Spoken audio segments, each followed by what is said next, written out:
Takže ahoj, já jsem Lucy a pravděpodobně mě nikdo z vás nezná. Tohle to bude moje první video, ale moje videa si nebudou zaobírat na to vyloženě, že to je video, ale že budu číst nebo říkat příběh a pak k tomu dám nějakou prezentaci nebo něco a dám to na YouTube, protože jednou, kdysi dávno jsem slíbila své kamarádce, že příběh, co jsem pro ní napsala na papír, že ji napíšu do počítače, jenomže jak už to bylo dlouhý, tak mě to nebavilo, tak jsem se rozhodla, že ji to natočím. No a teďka to natáčím pro ní. Nejdřív ale chci udělat 2 tagy.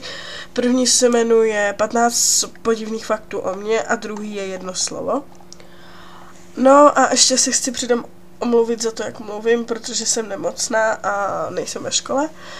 No to je jedno, ale můžeme začít. Takže 15 podivných faktů o mně. První. Jaká je tvá přezdívka, kterou používá tvá rodina? Lucka. 2. Jaký máš zlozvyk?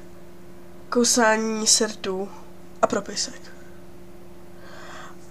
A uprostřed matiky říct, že chci domů a spát. Jo. Máš nějakou fobii? Mám fobii, že když jdu lesem sama a je tma, tak se bojím, prostě se bojím. 4. Jakou písničku si nejradši zpíváš? Fly, I Believe I Can Fly. Já nevím, jak se jmenuje, ale vím, tohle to je v ní, že jo.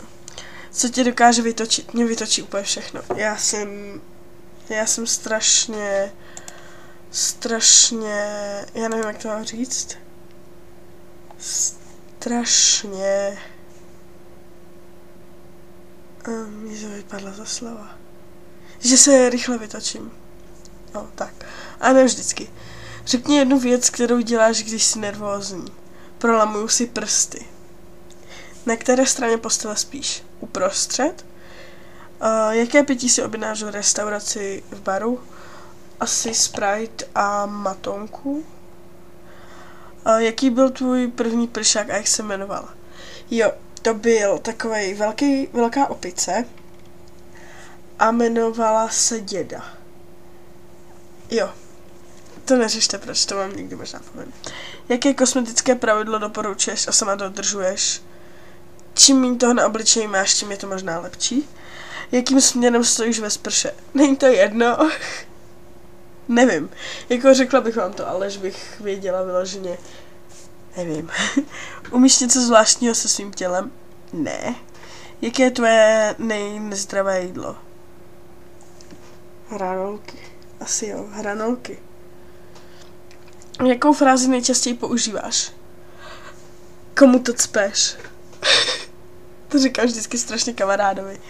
Komu to cpeš? V čem spíš? Spím v pížamu, že by? No a teďka jdu na ten druhý tak, 1 slovo. Vždycky řeknu něco a na to bych měla říct 1 slovo, jenomže já jsem ukecený člověk. Takže jsem v hajzlu. Pardon. Takže tak. Tvoje vlasy. Sláma. Oblíbená věc. Asi mobil. Sen z minulé noci. Mně se sny moc nezdají. Nemám sen. Oblíbené pití. Šťáva. Nebo kaprisun. Jo. Autosnu. Takový ten malej brouček. Takový to malinkatý autíčko broučka. A nebo auto s pořádným tuningem. To moc k sobě nejde, co? Můj strach. No, z té procházky v tom lese. Čím chci být za 10 let? Úspěšnou laborantní asistentkou. Zní to strašně, co? S kým jsem trávila minulý večer? Sama a občas se ke mně přichomejtnul pes. Co nejsem? Chytrá. Co mám na sobě? Volný triko, tílko, svetřík a volný kalhoty. Moje oblíbená knížka Pád.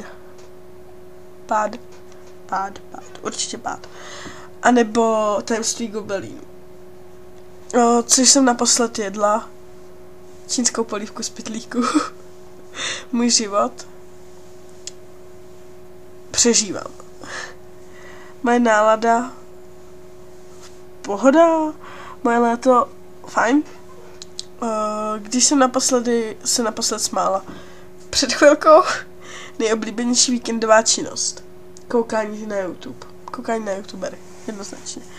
Můj počítač. Já mám stolní počítač a můj jakože vyloženě počítač je složený, takže nám nemůžu říct vyloženě značku. Pivo nepiju. Zima. Úžasný. Miluju zimu. Dovolená. Jsem byla o podzimních prázdninách. Se podívat. Jsem byla projít prostě na mé posteli. Bordel. Asi jo, bordel. Láska. To bych moc neřešila. Možná si to dozvíte v nějakém z příběhu. Tak jo. Tohle by bylo asi pro dnešek všechno. Už to má pár minut. 5 minut to má. Takže teďka půjdu udělat tu prezentaci. Pak to dám na YouTube. A pak natočím příběh. Těšíte se, co? Takže jo, zatím čauky, mějte se krásně a tak dále. Když tak, jestli se vám líbila, tak mě sdílejte, dejte si mě do odběru a zanechte mi tu like. Děkuju moc a zatím ahoj.